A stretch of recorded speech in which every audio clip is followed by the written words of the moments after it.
गीता में अर्जुन को स्वयं भगवान कह रहे हैं कि उस परमेश्वर की शरण में जा, उसके लिए उन संतों के पास जा जो तत्वदर्शी हो। इसी प्रकार हजरत मोहम्मद को उनका अल्लाह कह रहा है कि कोई और पूर्ण परमात्मा है, उसको पाने के लिए उन तत्वदर्शी संत की तलाश कर। वो प्रभु कौन है, ये जानने के लिए कृपया अवश्य सुनिए जगत गुरु तत्वदर्शी संत रामपाल जी महाराज के अमृत वचन।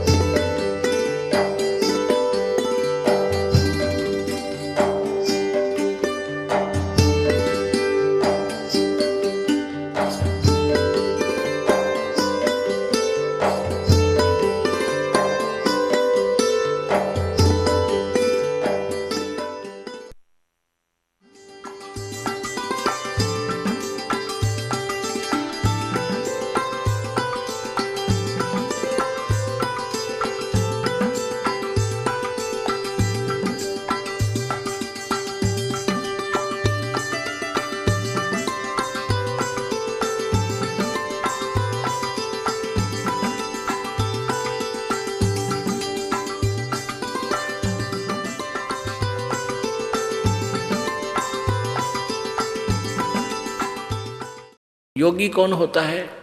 गीता जी अध्याय नंबर 2 के श्लोक नंबर 53 में कहा कि अर्जुन, जब तेरी बुद्धि भिन्न भिन्न प्रकार से भ्रमित करने वाले भिन्न भिन्न प्रकार के वचनों से हटकर एक परमात्म तत्व के एक परमात्मा के ऊपर स्थिर हो जाएगी, तब तो तू योग को प्राप्त होगा, अर्थात तब तो तू भगत बनेगा, यानी शास्त्र अनुकूल साधक होगा। तो आप जितने भी भक्त हैं ये सारे के सारे योगी हो, जिनको सतनाम प्राप्त हो चुका है, आन उपासना त्याग दी है। तो आप जी के यहाँ जैसे आप जी के द्वारा किया हुआ दान और भक्त आत्मा यहाँ आहार करती है, तो ये न जाने कितने जन्मा के पड़े हुए वो थारे पैतर सारे मुक्त हो जाएंगे। ये ऐसा तरीका परमात्मा ने अपना है कि वो जो पड़े हैं तुम्हारे पूर्वज वो भी सुधर जाएंगे, उनका भी कल्याण होगा। अब देखिएगा कि एक योगी यानी एक तत्वदर्शी भक्त संत वो अगर आपके घर आवेगा तो कोई जकर चलाओगा भगवान की भक्ति का यथार्थ ज्ञान उस श्राद्ध करने वाले नहीं बताओगा। श्राद्ध का अर्थ होता है श्रद्धा से किया गया धार्मिक अनुष्ठान। तो ये कहाँ ले गए इसने?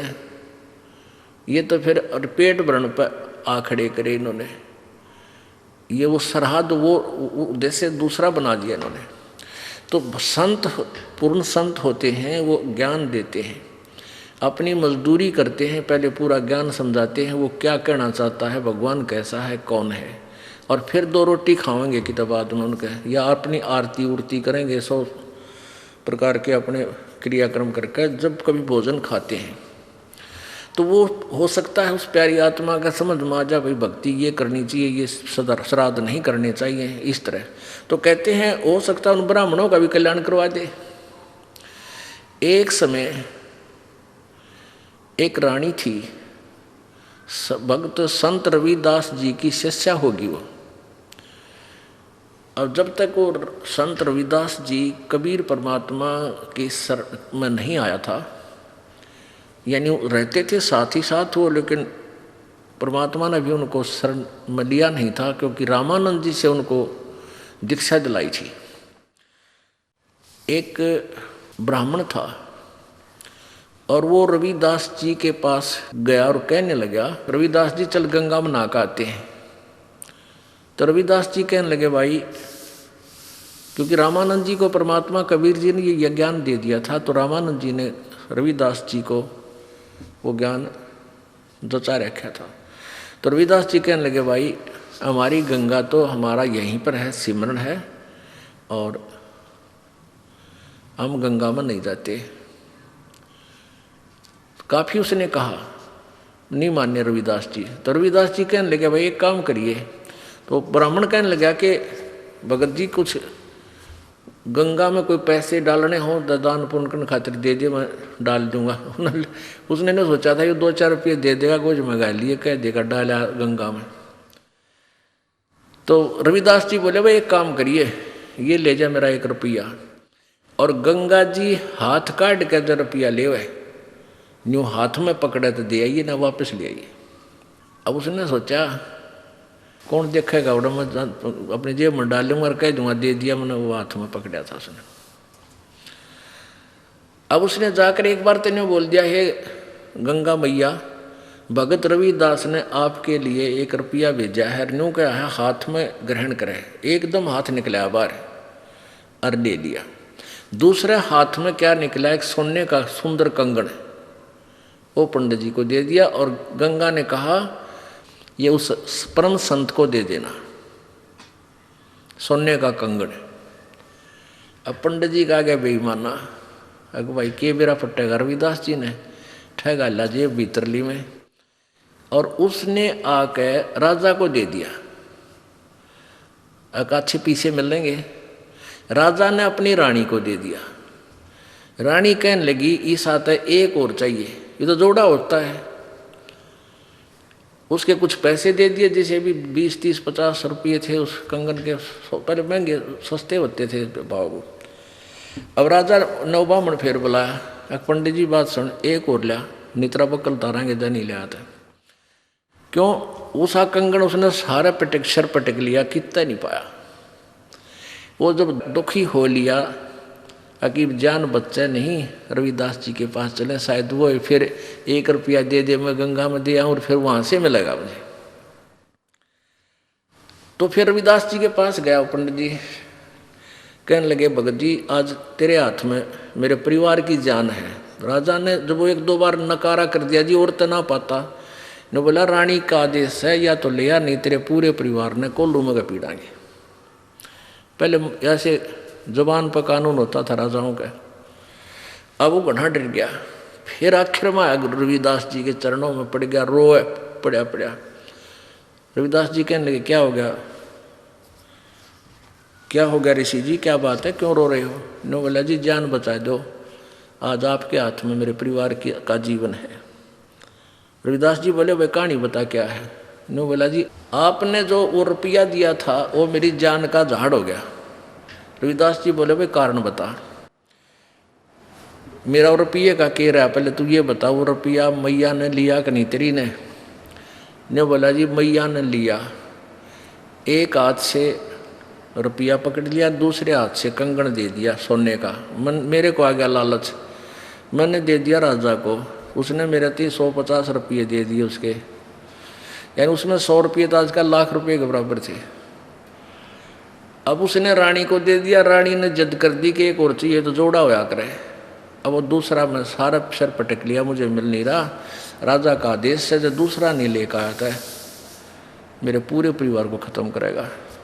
नो बोला 1 रुपया और दे दे, मैं गंगा मैया ने दे कर ले आऊँगा। नो बोला इससे वो जहाँ वो जूते बना रहा था ना रविदास जी, वहाँ एक कुंडा होता था पानी का, एक कुंडा सा पानी का होता था, जैसे डोंगा टाइप मिट्टी का, ज़मीन में गाड़ दिया करते, उसमें से डोरी गिल्ली रखते थे वह, और जूते गांठ बनाते थे ना उसमें गिल्ली बोरी, और उसमें वो चाम भी भे कर रखते थे, चमड़े को भिगो कर रखते थे। पहले जो ये चमार जो जूते बनाते थे, ये जीव हिंसा का किया हुआ चाम नहीं लेते थे। कोई स्वाभाविक कोई पशु मर जाता था, उसी का चाम उतार के, यानी वो पाप के भागी नहीं होते थे, तो उसमें चाम भी भिगोया करता था चमड़ा कुंड में।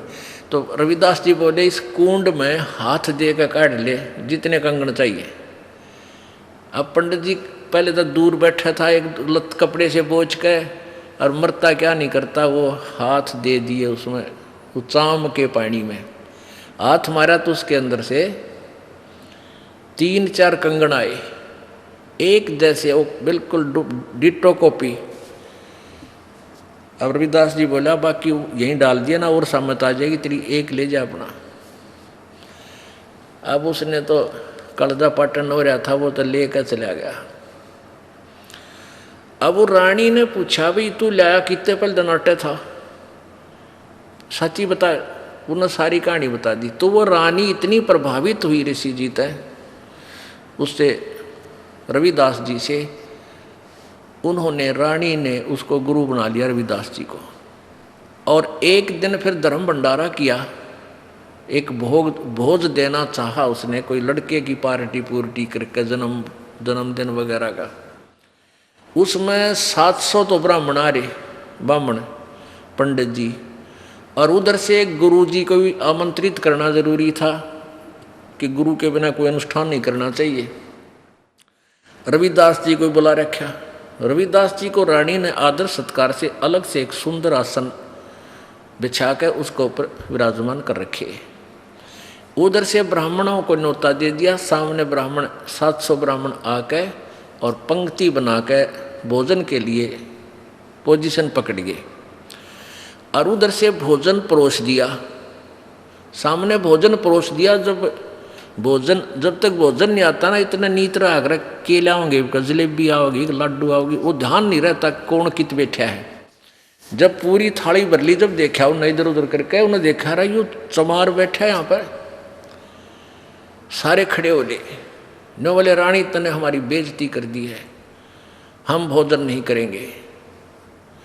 अब ये चमार यहाँ बैठा रखा है, तने तो हमारा दीन भ्रष्ट कर दिया, हम ब्राह्मण हैं।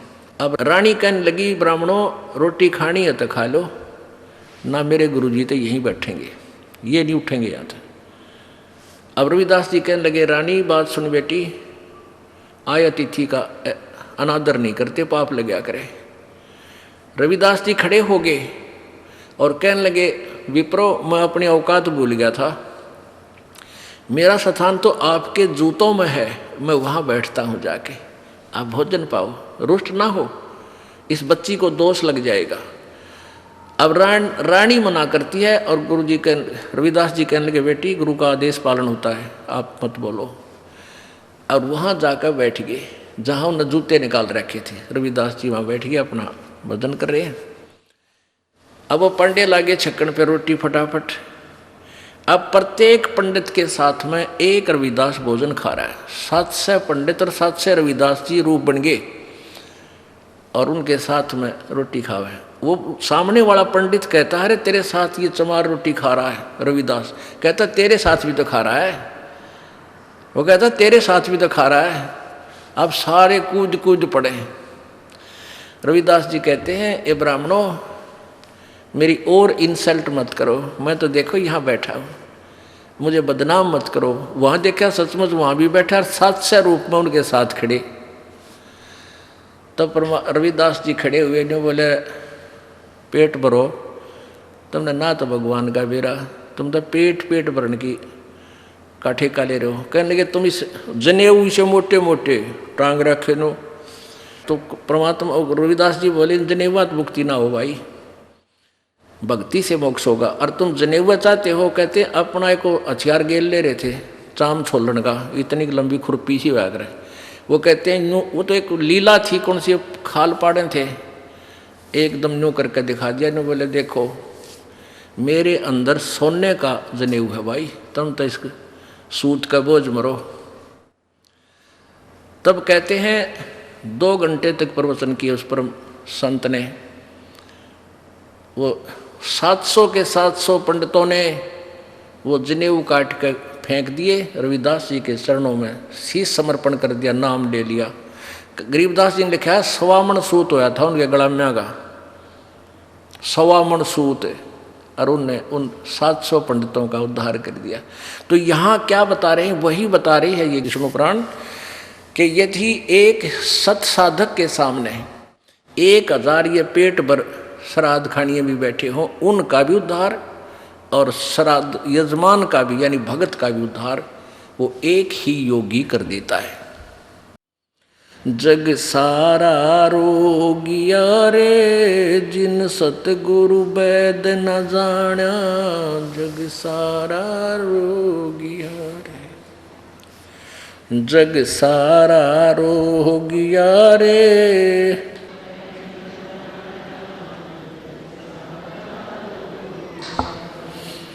भाई जन्म मरण का रोग लग्या है या तृष्णा बडरी खासी।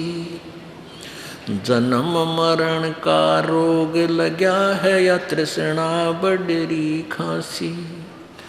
आवागवन की डोर गले में पड़ी काल की फांसी। जग सारा रोगिया रे सतगुरु वैद न जाना। जग सारा रोगिया रे जग सारा रोगिया रे।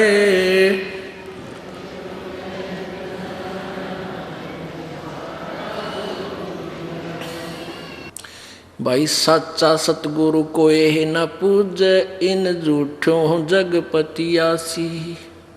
सच्चा सतगुरु कोई न पूजे इन झूठों जगपतियासी। अंधे की बाँ गई अंधे न ये मार्ग कौन बतासी। जग सारा रोगिया रे जिन सतगुरु वैद न जाना। जग सारा रोगिया रे जग सारा जिन सतगुरु।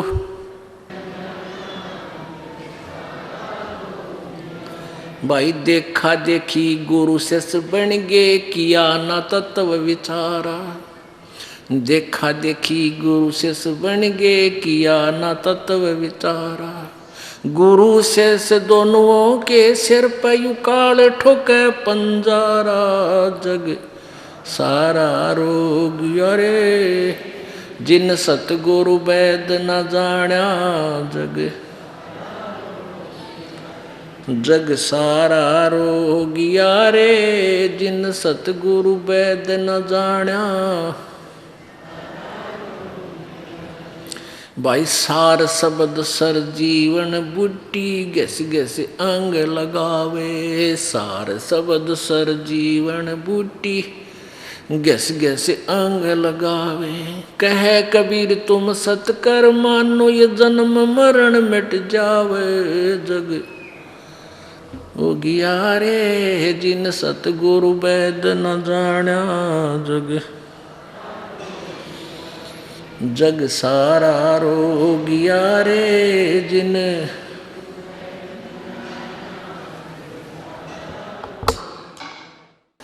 अब परमात्मा यही बताते हैं कि सारा जग जन्म और मृत्यु के रोग से ग्रस्त है। पूरा विश्व पूरा संसार जन्म और मृत्यु के रोग से ग्रस्त है। और ये आने और जाने की आवागमन की डोर गले में, या कहते हैं सुर नर मुनि जन 33 करोड़ी बंदे सभी निरंजन डोरी। सब काल की डोर से बंधे हुए हैं। और जन्म मृत्यु का रोग ब्रह्मा विष्णु महेश तक लगा हुआ है। ये भी जन्म और मृत्यु में आते हैं, इनका जन्म मृत्यु होता है। अब यहाँ बात अटक जाती है।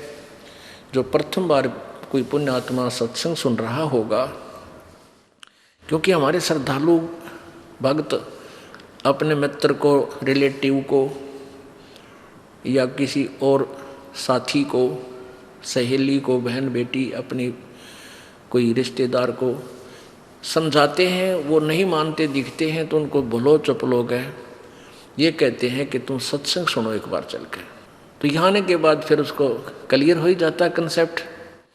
एक भक्त है हमारा, परमात्मा का भक्त, नेपाल से।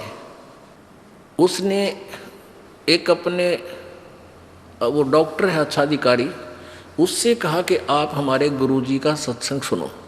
वो कहने लगा नहीं, पहले आप मेरे गुरुजी के पास चलो। उसने कोई गुरु माँ नामक कोई गुरु है वो बना रखी थी। तो वो कहने लगा हमारा भक्त की पक्की बात होगी, मैं आपके वहाँ चलूँगा।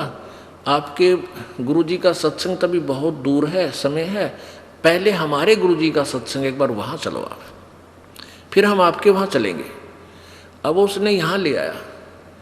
अब उसने 3 दिन बैठकर नेपाली ने सुना सत्संग परमात्मा का। ओहो, उसने नाम ले लिया। अब वो फिर मेरे पास आए दोनों, कहने लगे जी मैं तो इसको ले गया था, ले जाना चाहूँ था अपने पास वहाँ, और यूँ ले आया मुझे यहाँ। तो वो जो भगत था हमारा वो कहने लगा मुझे पता था कि एक बार डॉक्टर जी यहाँ आ गया तो फंस जाएगा। तो वो डॉक्टर कहता है मैं तो सही फंस गया, और मुझे फंसना चाहिए था, मैं गलत जगह लाग रहा था। कहते यहाँ तो हाथों हाथ सच्चाई है पर कसर क्या रहेगी, सामने प्रत्यक्ष प्रमाण रहे, बताइए भी इसमें शंका को स्थान कहाँ है। और इतना देख के भी नहीं मानो तो मूड आदमी होता है। जानबूझ साची तजय करे झूठ तने, और ताकि संगत है प्रभु सौपन में भी ना दे। अब यहाँ आपको फिर दिखाते हैं कि ब्रह्मा विष्णु महेश नासवान है, क्योंकि एकाद ऐसा भी पा जाएगा तो आज फंस जाएगा। इसलिए रह कर ये प्रमाण दिखाने पड़ते हैं, आवश्यक हैं ये। क्योंकि ऐसा ही था, जैसे पहले शुरू करते हैं एक भगत को, ऐसे ही को 10 20 50 100 अवश्य आए होते हैं। क्योंकि अब तो विस्फोट हो लिया भगवान की वाणी का और महिमा का सब जगह, और सच्चाई तो अपना स्थान बनाती ही है। अब देखिएगा श्रीमद् देवी भागवत, इसमें ब्रह्मा विष्णु महेश नासवान है, इनके भी जन्म मृत्यु का रोग लगा हुआ है। ये है श्रीमद् देवी भागवत। पर संपादक हैं हनुमान प्रसाद पोदार चिमनलाल गोस्वामी, प्रकाशक हैं एम मुद्रक, गीता प्रेस गोरखपुर, गोविंद भवन कार्यालय कोलकाता का संस्थान। ये इनके फ़ोन और फैक्स नंबर है। इसके 123 पृष्ठ पर ही काफ़ी कंसेप्ट क्लियर हो जाता है। तीसरा स्कंद, ये तीसरा स्कंद है।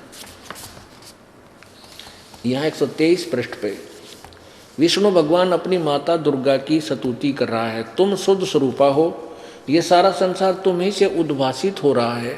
मैं ब्रह्मा और शंकर हम सभी तुम्हारी कृपा से विद्यमान हैं।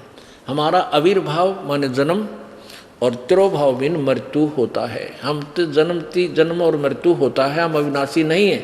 केवल तुम ही नित्य हो, नित्य माने अविनाशी, जगत जननी हो, प्रकृति और सनातनी देवी हो।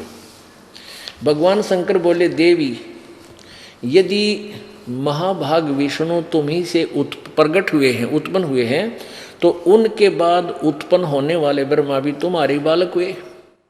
फिर मैं तमोगुणी लीला करने वाला शंकर क्या तुम्हारी संतान नहीं हुआ? अर्थात मुझे भी उत्पन्न करने वाली तुम ही हो। शिवे, संपूर्ण संसार की सृष्टि करने में तुम बड़ी चतुर हो। इस संसार की सृष्टि, स्थिति और संहार में तुम्हारे गुण सदा समर्थ हैं।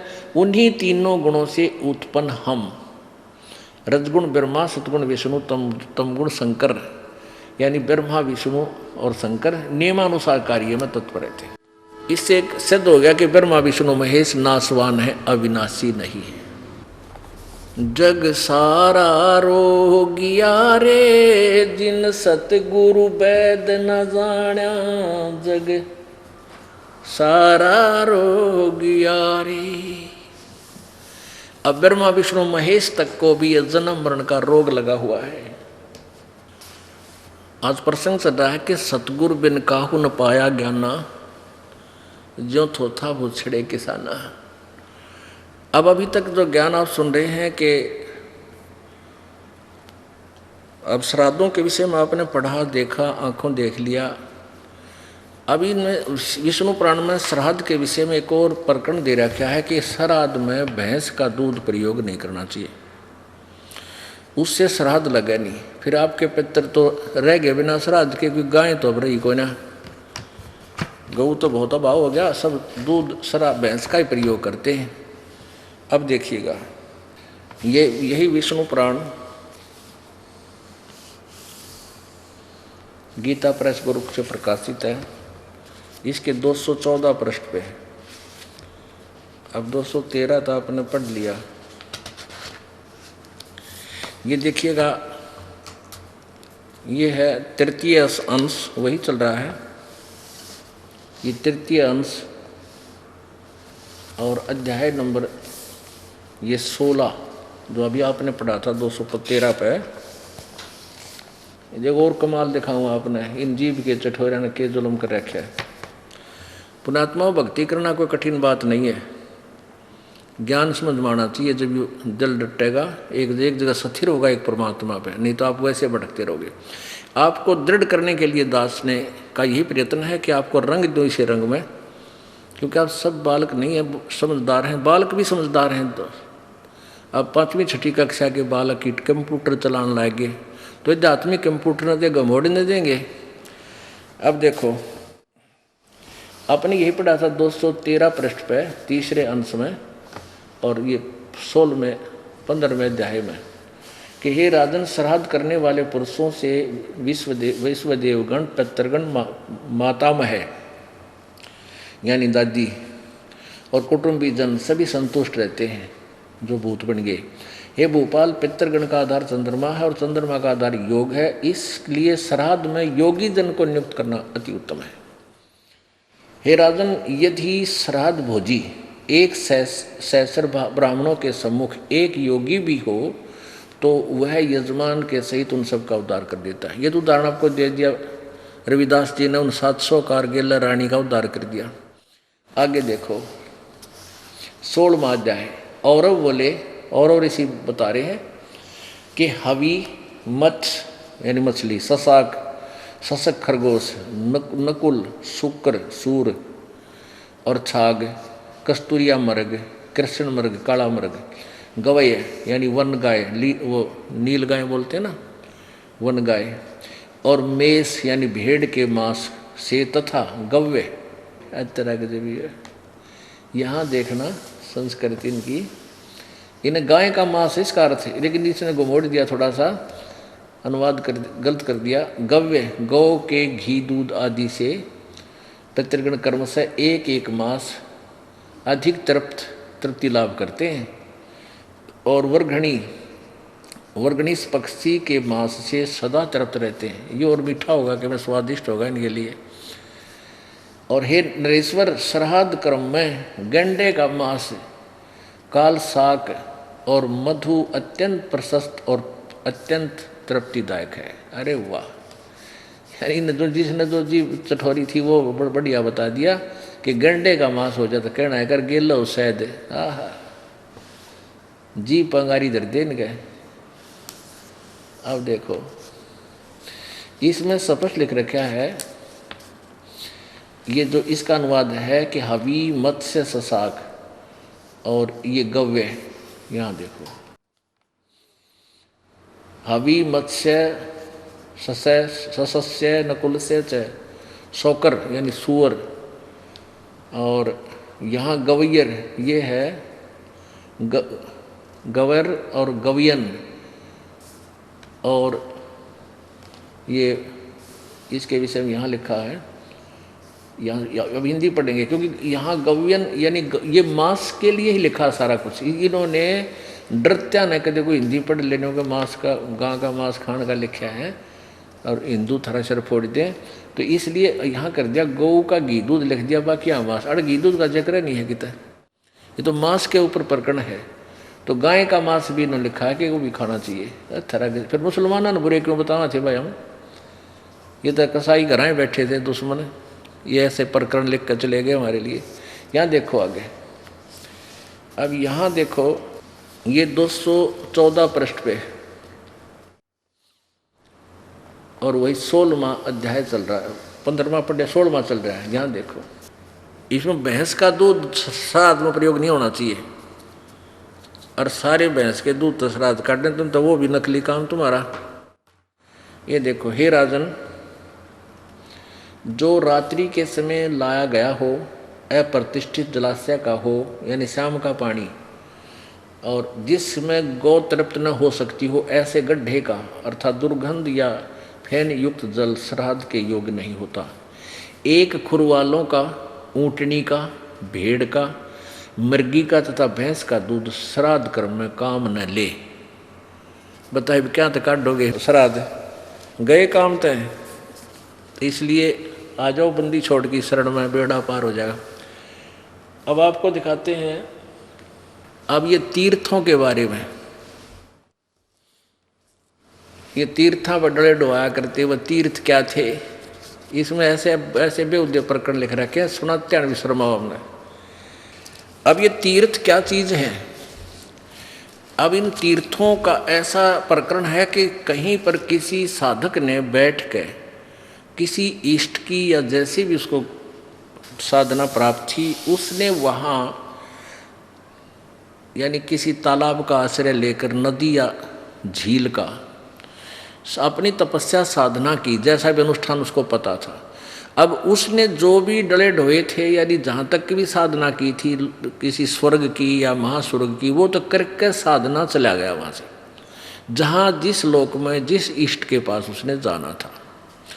अब बाद में वहाँ क्या रह गया? कुछ नहीं रहा, एक यादगार रहेगी। और अब क्या बताते हैं कि उस तीर्थ पे ऐसे ऐसे उस ऋषि ने तपस्या की थी, वहाँ राजा जनक ने यज्ञ करे थे, इसलिए वो जनक तीर्थ बन गया। अरे भले आदमी हो। अब जैसे हम यहाँ सत्संग कर रहे थे, पहले ये दास जगह जगह सत्संग करने जाते थे, नगर नगर में खुले समागम करते थे 5-5 दिन के। और उस शहर में हमने सत्संग किया।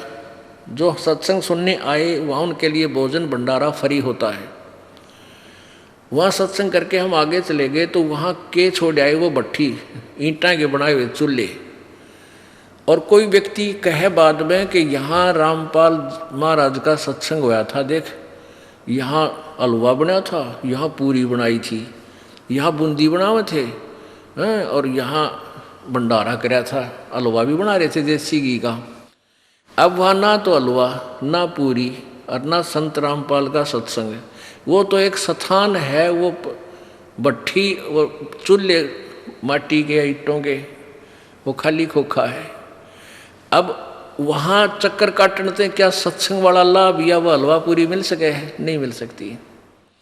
अब तो वो ने ढूंढना चाहिए रामपाल महाराज का सत्संग हो की तरह है, तो वहाँ ज्ञान भी मिल रहा है और बढ़िया खान पान भी मिल रहा है।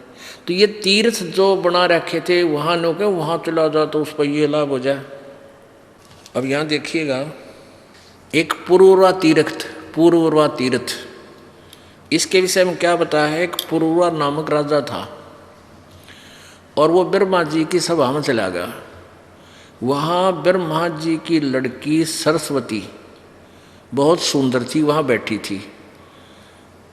और जब तक इस प्राणी को तत्व ज्ञान नहीं है, इनमें बकवाद कितना जावड़े बकवादा की गिठड़ी बांध जा करे, तो उस राजा ने एक बांदी अपनी नौकरानी के माध्यम से पता करा ये लड़की कौन है।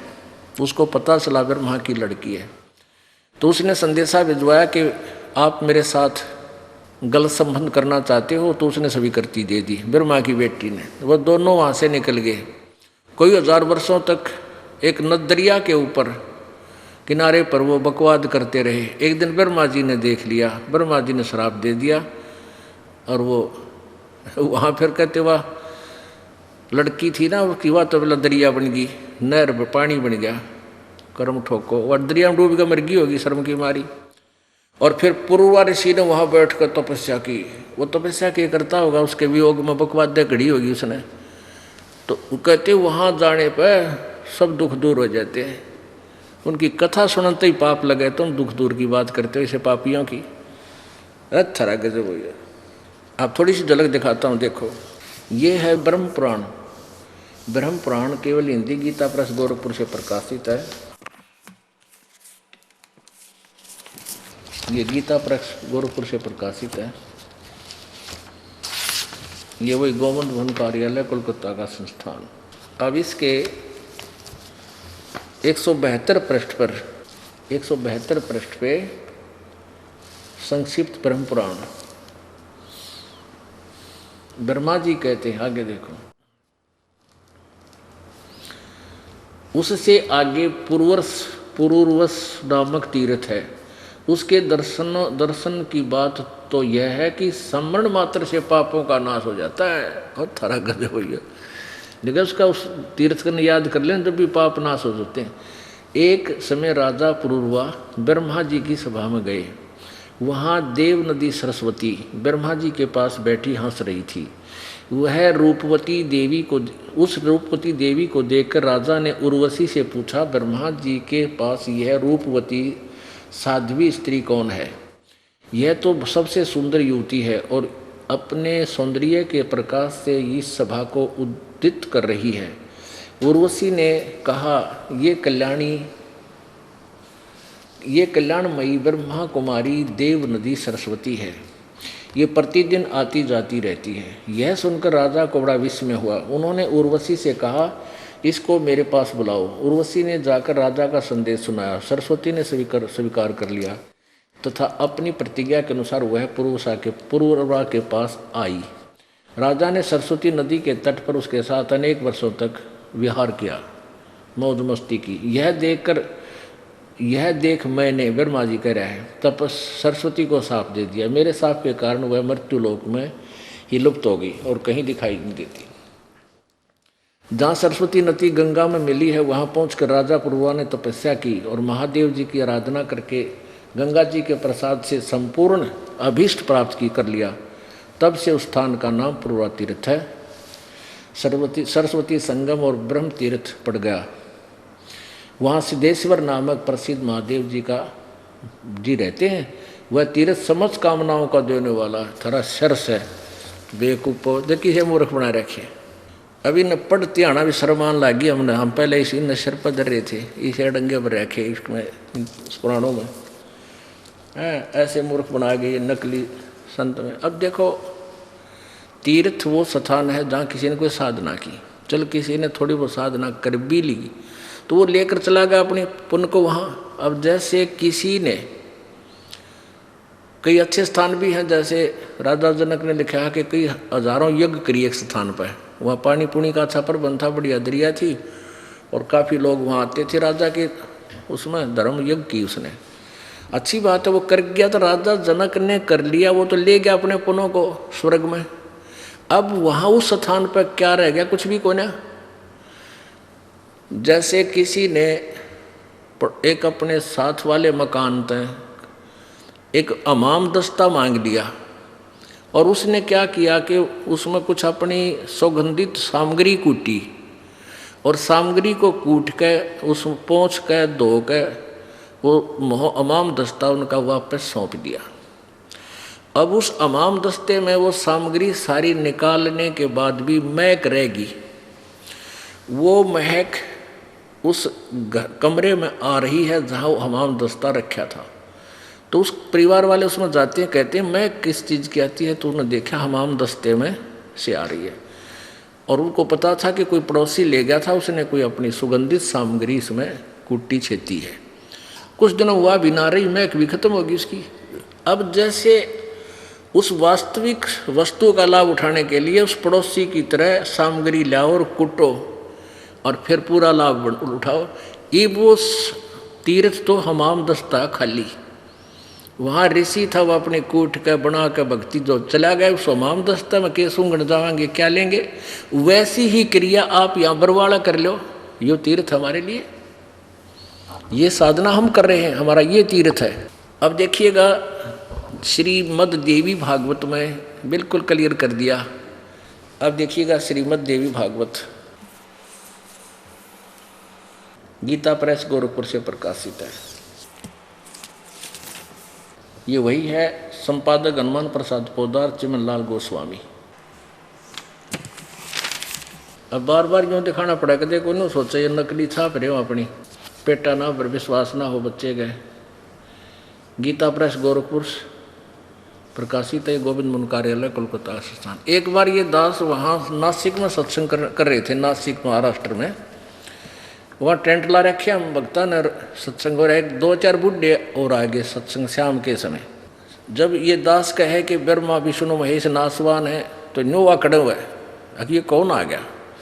और फिर दास ये दिखा दे, पहले ये दास ऐसे कर रहा था, नो ऊपर से दिखा दूँ था, नो देखो देवी, पहले ऐसे था हमारे पास, ये सिस्टम ऊपर वाला नहीं था, प्रोजेक्टर पर आता था कि देखिए ये ऊपर से दिखा के गीता प्रेस गोरखपुर ये नो का नो, और फिर अंदर चला जाता था जहाँ हमने प्रकरण दिखाना है। तो बूढ़े नो कहें आपस में, ये षड्यंत्रकारी है, ऊपर जल्द जल्द अपनी बना रहा है, दिखा अंदर तना दिखाता। कुदरती फिर मेरा याद आ गई, वो स्वाभाविक, वहाँ हमारे भगत तो रहते ही थे, बैठते थे उनके साथ, हमारे भक्त यहाँ से। तो फिर जब मैंने ये अंदर से भी दिखाया ना, ये हनुमान प्रसाद पोदार चमन लाल गोस्वामी बूढ़े न्यों करे, ये तो वही है जो हम क्या करते हैं डेली, वही है।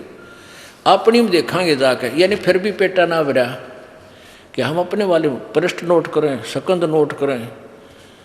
अगले दिन वो सारे न्यों के न्यों पाए, बूढ़े ढीले हो गए फिर। अब देखिएगा, आपको दिखाते हैं, निचोड़ कर रखा है इन्होंने भी सच्चाई जो परमात्मा बताते हैं, इन्होंने सारे डले डुबा कर लास्ट में कहनी पड़ी वह, लेकिन उसका किसी का असर नहीं, स्वयं भी असर नहीं। उनका जो लेखक हैं, Vyas ji is the writer of Purana and Veda and Gita ji, ये इनका राइटर है, लेखक है, लेकिन असर इसका भी कोई ना। इसमें निशान ला रखे हैं, ये वही है। ये है छठा स्कंद और पृष्ठ नंबर 416 पे श्री संक्षिव देवी भागवत। व्यास जी कहते हैं, अब व्यास जी कहते हैं, यहां बताते हैं, बद्री का आश्रम अत्यंत पवित्र स्थान है, यह बात सर्वत्र प्रसिद्ध है। इसी स्थान पर रहकर नर और नारायण नामक दो मुनियों ने कठोर तपस्या की। वामनाश्रम और सत्योपाश्रम भी प्रसिद्ध हैं। जो मुनि जहाँ रहकर तपस्या कर चुके हैं, वह स्थान उन्हीं के नाम से प्रसिद्ध हुआ। अब पता लगा ना तीर्थ किसे कहते हैं। राजन, इस प्रकार असंख्य पवित्र स्थान भूमंडल पर हैं। मुनियों ने इन सब को अत्यंत पावन बतलाया है। भूपते इन स्थानों में प्राय सर्वत्र भगवती जगदम्बा के मंदिर हैं। कुछ ऐसे तीर्थ भी हैं जिनका नियमतः दर्शन कर लेने से पापों का उच्छेद हो जाता है। ये भी नशे में बोला था करा व्यास जी भी। आगे देखियो, खुद कह रहा है कि इनके दर्शन कर ले, इन नियमित दर्शन कर लेने से पापों का उच्छेद हो जाता है। उन तीर्थों का प्रसंग आगे चलकर वर्णन करूंगा। आगे देखो, और फिर क्या है 417 पृष्ठ पे क्या कह रहा है। राजन, यह निश्चित है कि तीर्थ देह संबंधी मैल को धोकर साफ कर देते हैं, किंतु मन के मैल धो देने के लिए उनमें शक्ति नहीं है। वाह भाई वाह। चित्त शुद्ध तीर्थ गंगा आदि तीर्थों से भी अधिक पवित्र माना जाता है। ये चित्त शुद्ध तीर्थ, ये सत्संग है परम संत का। यदि भाग्यवश चित्त शुद्धि तीर्थ सुलभ हो जाए तो मानसिक मल के धुल जाने में कोई संदेह नहीं। परंतु राजन, इस चित्त शुद्धि तीर्थ को प्राप्त करने के लिए ज्ञानी पुरुषों के सत्संग की विशेष आवश्यकता है। वेद शास्त्र व्रत तप यज्ञ और दान से चित्त शुद्धि तीर्थ का प्राप्त होना बहुत कठिन है। वशिष्ठ जी ब्रह्मा के पुत्र थे। उन्होंने वेद और विद्या का सम्यक प्रकार से अध्ययन किया था। गंगा के तट पर निवास करते थे, तथापि द्वेष के कारण विश्वामित्र के साथ उनका वैमनस्य हो गया, बैर हो गया, और दोनों ने परस्पर शाप दे दिया और उनमें भयंकर युद्ध होने लगा। राजन, व्यास जी कहते हैं, व्यास जी बता रहे हैं, राजन, इस प्रकार वशिष्ठ और विश्वामित्र का परस्पर युद्ध छिड़ गया था, जिससे उन दोनों को ही महान कष्ट भोगना पड़ा। नरेंद्र, दानव मानव एवं देव योनि से संबंध रखने वाले कौन ऐसा व्यक्ति जगत में है, रखने वाला देव योनि से संबंध रखने वाला ऐसा व्यक्ति कौन जगत में है जो अहंकार पर विजय प्राप्त करके निरंतर सुख से समय व्यतीत करता है। इससे सिद्ध हो रहा है कि श्रेष्ठ पुरुषों के लिए भी चित्त का शुद्ध होना बड़ा कठिन है। अतः सम्यक प्रकार से चित्त को शुद्ध कर लेना ही परम आवश्यक है। अन्यथा तीर्थ, सत्य, दान तथा धर्म के जितने साधन है वे सब के सब कोई विशेष प्रयोजन सिद्ध नहीं कर सकते। अब कितना क्लियर हो गया। अब आखिर में व्यास जी ये कहना चाहते हैं कि चित्त शुद्धि तीर्थ यानी परम संतों का सत्संग, परम संत का सत्संग, ये मिलना चाहिए जो मन के मैल न धो दे। और ये मिलना बड़ा मुश्किल है, क्योंकि वशिष्ठ मुनि ने वेदों को पढ़ा और फिर विश्वामित्र ने भी वेद पढ़े, दोनों विद्वान, और दोनों का झगड़ा हो गया छोटी सी बात पर। किस बात पर हुआ कि वशिष्ठ मुनि जी विश्वामित्र को कहते थे कि आओ राजऋषि, क्योंकि उन्होंने राज्य त्याग कर साधना प्रारंभ की थी, उनमें अभी अहम था। अब इसी बात पर विश्वामित्र और वशिष्ठ का झगड़ा हो गया। विश्वामित्र ने वशिष्ठ मुनि जी के, पहले तो उनका आपस में लठबाजा, फिर विश्वामित्र ने वशिष्ठ के 100 बेटों की हत्या कर दी। वो अरे मैं ऋषि हो, 100 पुत्र मार दिए वशिष्ठ के। अब वशिष्ठ की पैर भी ना बसाव थी कि वो तगड़ा था, राजा से राजपद से आया था, इसलिए अपना शांत रहना उसने उचित समझा। तो कहने का भाव ये है कि अप्रसंग दूसरा चल रहा है, यहाँ वो कथा सेट नहीं होगी, इसलिए दास क्या कहेगा। तो कहने का भाव ये है कि ये दोनों विद्वान बतावे थे और आपस में इनका लठबाज गया, कितना जुल्म कर दिया, बहुत दिनों तक युद्ध हुआ इनका। अब यहाँ वशिष्ठ जी कहते हैं, व्यास जी कहते हैं कि ऐसे संत भी मिलने बहुत मुश्किल हैं जो कति मन का मैल धो दे। गीता जी अध्याय नंबर 7 के श्लोक नंबर 12 से लेकर 15 तक इन तीनों गुणों, रजगुण ब्रह्मा, सतगुण विष्णु, तमगुण शिव जी की भक्ति करने वालों के विषय में बताया है कि ये भी व्यर्थ है। और फिर अपनी साधना गीता ज्ञानदाता ब्रह्म कहता है कि मेरे साधक 4 प्रकार के हैं, अर्थार्थी, आर्थ, जिज्ञासु और ज्ञानी। तो उनमें से 3 प्रकार के जिज्ञासु तक, यानी अर्थार्थी, आर्थ और जिज्ञासु, ये तीनों रिजेक्ट कर दिए कि ये सही भक्त नहीं है मेरा भक्त है ज्ञानी, ज्ञानी आत्मा। उसको ये पता लग गया कि एक परमात्मा की भक्ति करनी चाहिए, आन उपासना त्याग देनी चाहिए, और मनुष्य जीवन केवल परमात्मा प्राप्ति के लिए ही प्राप्त होता है। इस दृष्टिकोण से उस ज्ञानी आत्मा ने वेदों को पढ़ा, उसमें से निष्कर्ष निकाल लिया कि एक ही परमात्मा पूर्ण ब्रह्म है जिसकी पूजा करने से मोक्ष होगा। अब वहाँ वेद में और गीता में मंत्र ब्रह्म का है और महिमा पूर्ण ब्रह्म की है। परमेश्वर कबीर जी कहते हैं, वेद मेरा भेद है पर मैं ना वेदन के माही, और जौन वेद से मैं मिलूं ये वेद जानते नहीं। तो इन ऋषियों ने, ज्ञानी आत्मा ने, जिन्हें भगवान चाहिए था, ओम नाम का जाप सेलेक्ट कर दिया वेदों और गीता से, और साधना तप, घोर तप शुरू कर दिया। घोर तप की बीमारी इस काल ने ब्रह्मा का लाई थी। जब ये कमल के फूल पर बैठा था अकेला, आकाशवाणी कर दी, तप करो तप करो। तो ब्रह्मा जी ने ये आकाशवाणी पूर्ण परमात्मा की मान ली, या थी काल की, तो तपस्या शुरू कर ली। तो इन ऋषियों ने अपने इस ओम नाम के जाप में या तपस्या और ठोक ली, यानी ये व्यस बना लिया। हठ योग किसी भी शास्त्र में नहीं, हठ योग करने का किसी में भी नहीं। इन्होंने सभी ने हठ योग किया, ब्रह्मा ने किया, विष्णु ने किया, शिव ने किया, और सब ऋषियों ने किया। तो वो भी पार नहीं हुए। उनमें भी जो है ना ये ईर्षा, राग, द्वेष, महिमा भरी रही। एक चुणक नाम के ऋषि थे, उन्होंने इसी तरह वेदों के अनुसार साधना की, हठ काफ़ी समय तक तप किया, ओम नाम का जाप किया, एटम बम बन गया। मानदाता चक्रवर्ती राजा की 72 करोड़ सेना थी, उसको अपनी सिद्धि शक्ति थे, अपनी कमाई दो हठ योग करके जो उसने तोप बना ली थी, और साधना की सिद्धियां जो कमाई थी, इकट्ठी की थी, उसका दुरुपयोग करके मानधाता चक्रवर्ती, यानी पूरी पृथ्वी का राजा था वो, उसकी सेना को मार डाला। अपने उस सारे जीवन की कमाई का युद्ध दुरुपयोग कर लिया। इसलिए गीता जी अध्याय नंबर 7 के श्लोक नंबर 18 में कहा कि ज्ञानी आत्मा है तो उद्धार, ये परमात्मा के लिए न्यौछावर हैं, लेकिन ये पुण्यात्मा मेरे वाली अनुत्तम गति में सचित है, क्योंकि ब्रह्म साधना भी मोक्षदायक नहीं है, ऐसी ही दुखदायक है।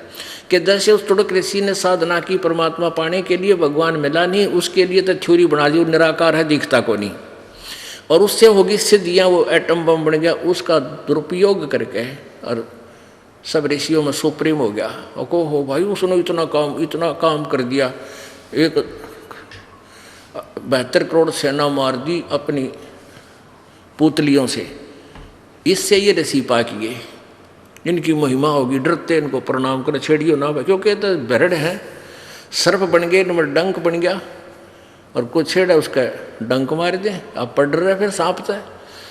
तो परमात्मा कबीर परमेश्वर जी कहते हैं, बेहतर सोनी खा गया वो चुनक ऋषीश्वर एक, दे धारे जोरा फिर ये सभी काल के बेख।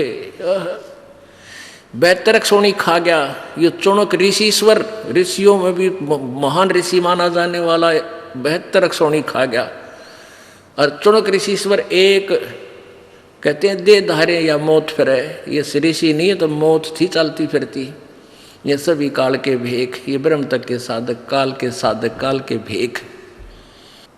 गीता जी अध्याय नंबर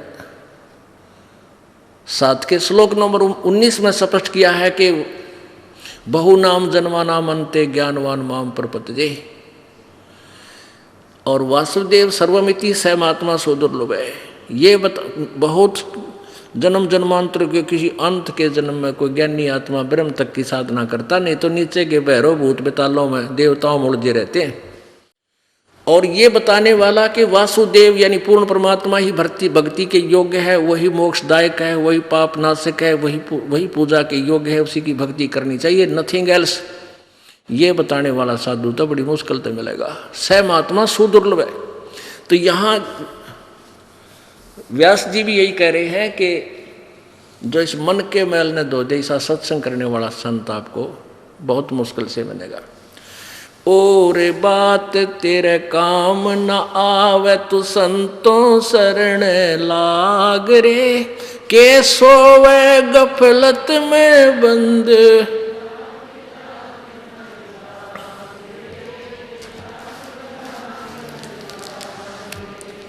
और बात तेरे काम न आवे तू संतों शरण लाग रे, के सोवे गफलत में बंदे।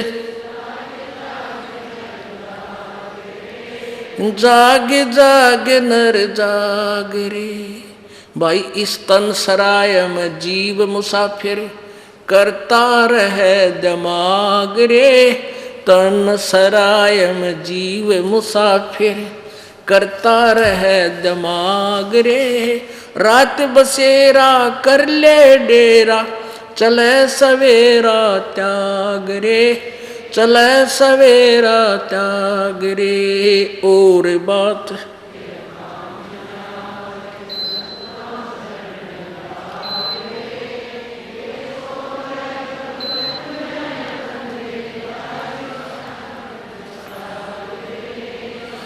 जाग जाग नर जाग रे, उमदा चोला बना अनमोला, लगे दाग पे दाग रे। उमदा चोला बना अनमोला, लगे दाग पे दाग रे। 2 दिन की गुजरान जगत में, क्यों जले बिरानी आग रे। और बात तेरे काम न आवे तू संतों शरण लाग रे, के सोवे गफलत में बंदे। जाग जाग नर जाग रे, भाई कुब्द कांचड़ी चढ़री चत पे तू, होया मनुष्य से नाग रे। कुब्द कांचड़ी चढ़री चत पे तू, होया मनुष्य नाग रे। सूझे नहीं सजन सुख सागर, ये बिना प्रेम बैराग रे, बिना प्रेम बैराग रे। और बात तेरे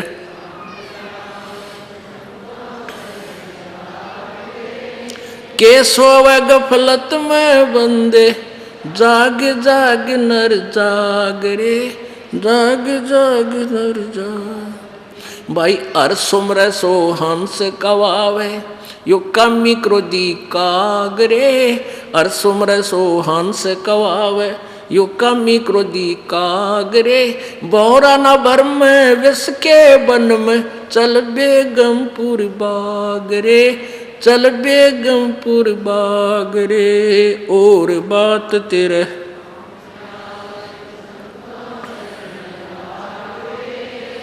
क्या सोवे गफलत में बंदे,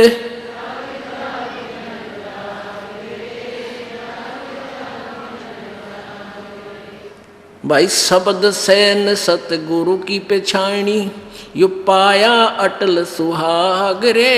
शब्द सैन सतगुरु की पेछाणी, पाया अटल सुहाग रे। नितानंद महबूब गुमानी, प्रगटे पूर्ण बाग रे, प्रगटे पूर्ण बाग रे। और बात तेरे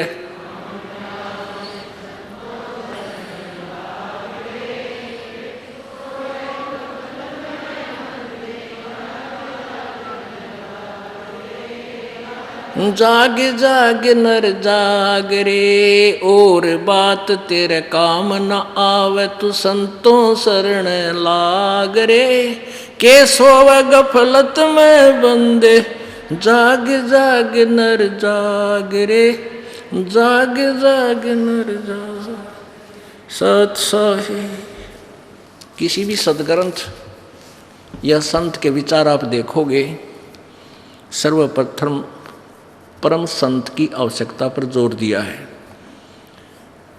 पवित्र गीता जी अध्याय नंबर 4 के श्लोक नंबर 34 में कहा है कि अर्जुन, उस पूर्ण परमात्मा के तत्व ज्ञान के बारे में मैं अपरिचित हूँ।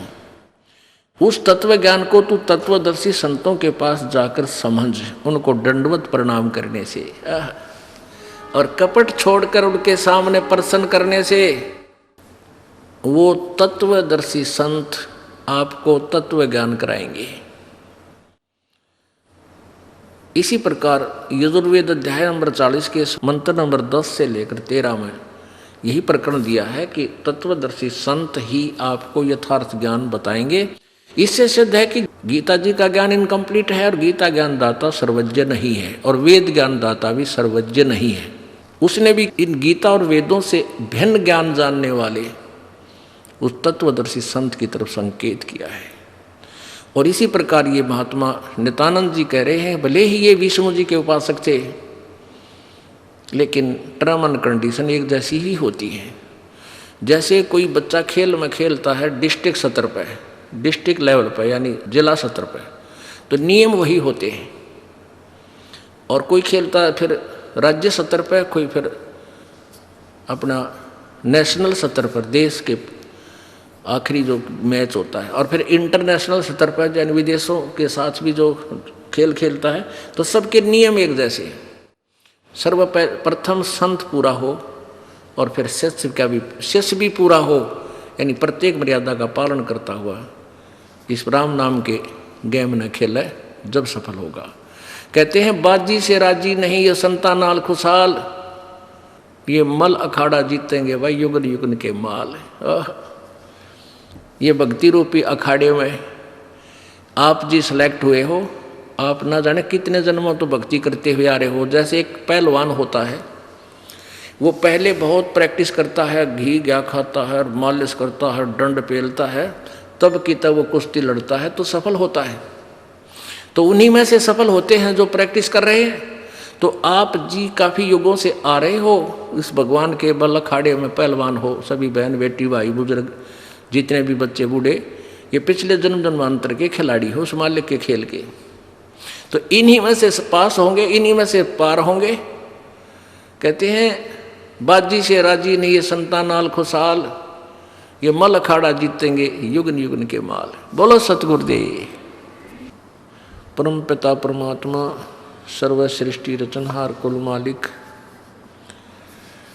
कबीर देव, कबीर साहब, अल्लाहु अकबर, ये वही परमात्मा है